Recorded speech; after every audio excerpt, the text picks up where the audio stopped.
Y de formas prácticas, ¿de qué me sirve saber que Dios es redondo? ¿De qué me sirve saber que Dios ni es judío ni es cristiano, sino que Dios está arriba de cualquier expresión religiosa y también de cualquier grupo humano? Prácticamente, o sea, de una forma muy práctica, ¿de qué me sirve saber que Dios es el creador? Es decir, que Dios es Elohim. De forma práctica también, ¿de qué me sirve saber que Dios es Shaddai, el todo sustentador? ¿O de qué me sirve saber que Dios hace alianzas, que es el Dios del pacto? ¿De qué carambas me sirve saber todo eso si a la hora de la práctica yo me quedo solamente con los conceptos? Recuerdo que tenía 13 años o casi 13 años cuando tomé mi primer curso sobre los atributos de Dios. Era mi primer curso de teología básica, por supuesto. Mis maestros ni siquiera lo llamaron así, le llamaron principios doctrinales. Entonces íbamos todos los domingos, por ahí de las 5 de la tarde, a la clase de principios doctrinales.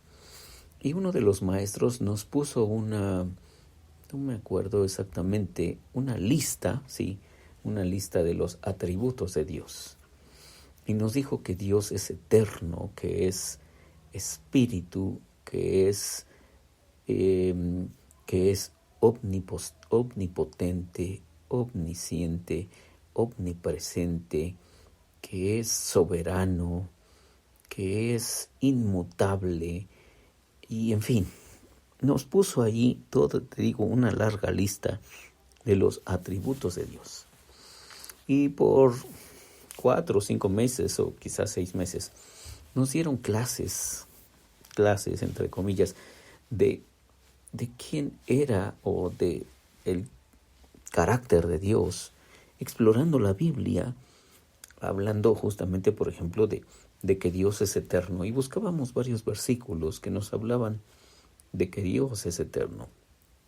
Luego de que Dios es espíritu, de que Dios es omnipotente, y encontrábamos bases bíblicas para todo eso. Te digo, era mi primer curso básico de teología.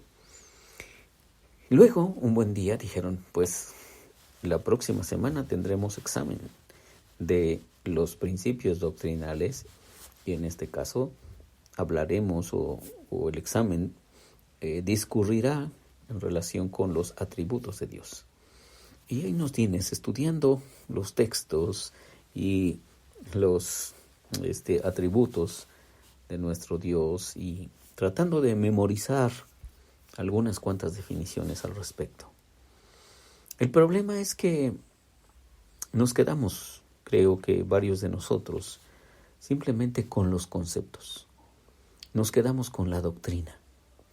Pero tiene razón Tim Keller, y me gusta mucho su aseveración, que el énfasis de saber doctrina no es justamente quedarnos con la doctrina, sino relacionarnos con aquel que es la doctrina. O sea, relacionarnos con el Dios redondo, relacionarnos con el Dios Elohim, o con el Dios Shaddai, o con el Dios Jehová, o con el Dios eterno, o el Dios trascendente, o el Dios soberano. El énfasis no está en que te aprendas los conceptos y que oigas los audios, los devocionales. No, ese no es el énfasis. El énfasis ni siquiera está en la disciplina de todos los días, de tener tu propio devocional y descubrir por ti mismo los conceptos en la sagrada palabra de Dios. Aunque eso no deja de ser importante y de tener su altísimo valor.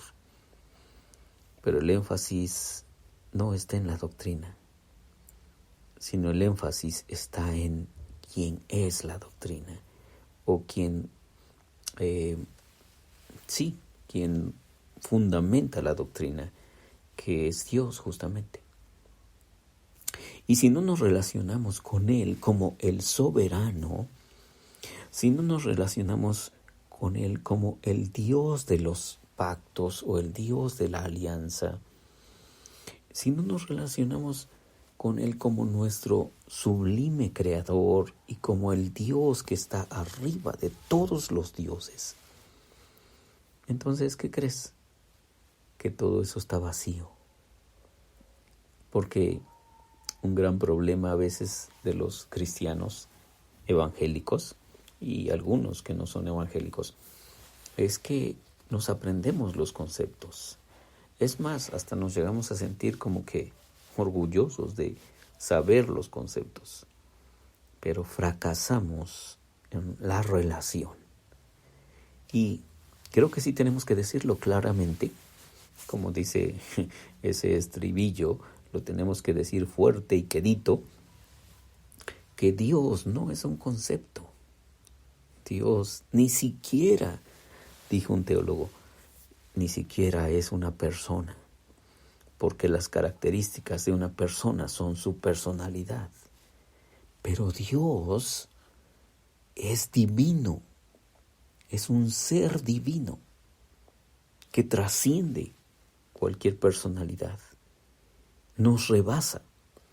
Tú y yo podemos describirnos a nosotros como personas inteligentes, como personas pensantes, y tener una descripción del ser humano encuadrada, ¿verdad?, en ciertos conceptos.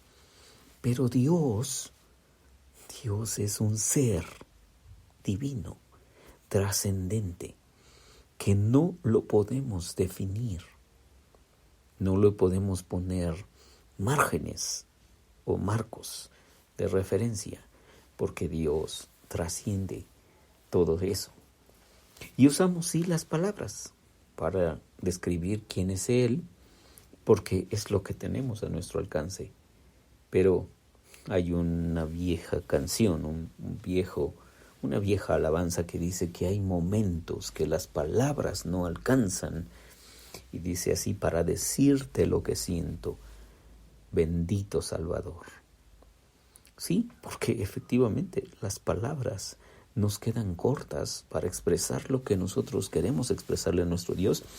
Y ahora imagínate cómo quedarán las palabras ante la grandeza y la sublimidad de nuestro Dios.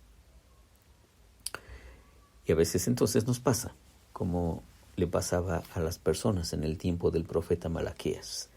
Te leo el texto de Malaquías capítulo 1, versículo 2. Dice: yo los he amado, dice Jehová, o dice el Señor. ¿Y cómo nos has amado?, replican ustedes. Fíjate, ellos sabían que Dios era amor. Lo concebían así como el Dios que los amaba. Pero luego ellos mismos preguntan: ¿y cómo es que Dios nos ama? ¿Qué es eso de el amor de Dios? Sí, porque no es lo mismo saberse los conceptos que experimentar la relación de amor con Él. No es lo mismo rezar el versículo Dios es amor, de 1 de Juan 4:8, a justamente en los momentos cotidianos de la vida experimentarnos como seres amados por Dios. No es lo mismo decir que Dios tiene su misericordia para siempre. Alaben al Señor porque Él es bueno y porque su misericordia es para siempre, dice el Salmo 136. No es lo mismo saberse el versículo y saberse las frases que experimentar la misericordia y la bondad de nuestro Dios que nos persiguen cada día, como dice el Salmo 23. No es lo mismo decir Dios es mi pastor, simplemente rezar el Salmo 23 y que nada me faltará y que en lugares de delicados pastos me hará descansar, a experimentar una relación profunda de saberme una oveja del buen pastor. Entonces, te propongo algo: no te quedes con la doctrina, No te quedes con los conceptos. Da un paso hacia adelante y relaciónate con el Dios redondo, el Dios que está arriba de todos los dioses, el Dios de la alianza, el Dios del pacto y el Dios todo sustentador. Soy Víctor Hugo Juárez y espero que este devocional sea de bendición para ti. Dios te bendiga.